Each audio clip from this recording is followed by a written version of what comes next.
ದೆಹಲಿಯಲ್ಲಿ ನೀಟ್ ಕಿಚ್ಚು 4ನೇ ದಿನಕ್ಕೆ ಕಾಲಿಟ್ಟ ಸಿಜೆಪಿ ಹೋರಾಟ. ತಿಂಗಳುಗಳ ಬಳಿಕ ಕೊನೆಗೂ ಮೌನ ಮುರಿದ ಪ್ರಧಾನಿ. ಮೋದಿ ಪ್ರತಿಕ್ರಿಯೆಗೆ ರಾಹುಲ್ ಕೌಂಟರ್.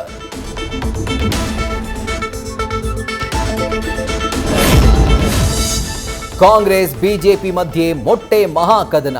ಶಾಸಕ ಬಿಪಿ ಹರೀಶ್ ತಲೆಗೆ ಬಿದ್ದ ಮೊಟ್ಟೆ ಏಟಿಗೆ ಸಿಡಿದ ಬಿಜೆಪಿ. ಮೊಟ್ಟೆ ಅಸ್ತ್ರಕ್ಕೆ CM counter attack.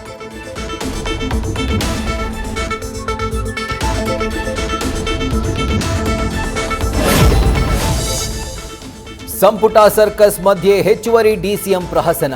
Satish MB ಪಾಟೀಲ್ಗೆ DCM ಹುದ್ದೆ ನೀಡಲು ಸಜ್ಜು. 2028ರ ಚುನಾವಣೆ ಗೆಲ್ಲುವ ಲೆಕ್ಕಾಚಾರದ ಹೆಜ್ಜೆ. ಕರ್ನಾಟಕ ಪೇಪರ್ ಲೀಕ್ ಆಯೋಗದ ಮತ್ತೊಂದು ಕರ್ಮಕಾಂಡ. ಕೆಪಿಎಸ್ಸಿಯಲ್ಲಿ ಕಾಸು ಕೊಟ್ಟವರಿಗೆ ನೌಕರಿ, ಬ್ರಹ್ಮಾಂಡ ಭ್ರಷ್ಟಾಚಾರ. ಪಶು ವೈದ್ಯಾಧಿಕಾರಿ ಹುದ್ದೆಗೆ 80 ಲಕ್ಷಕ್ಕೆ ಡೀಲ್. ದೇಶದಲ್ಲಿ ಎಲ್ ನಿನೋಗೆ ಗೇಟ್ ಪಾಸ್, ಮುಂಗಾರು ಮಳೆಗೆ ಮರುಜೀವ. ಭಾರತದ ಸುತ್ತ ಮೋಡಗಳ ಕಾರಿಡಾರ್ ನಿರ್ಮಾಣ. ಉತ್ತರ ಭಾರತದಲ್ಲಿ ವರುಣನ ಅವಾಂತರ.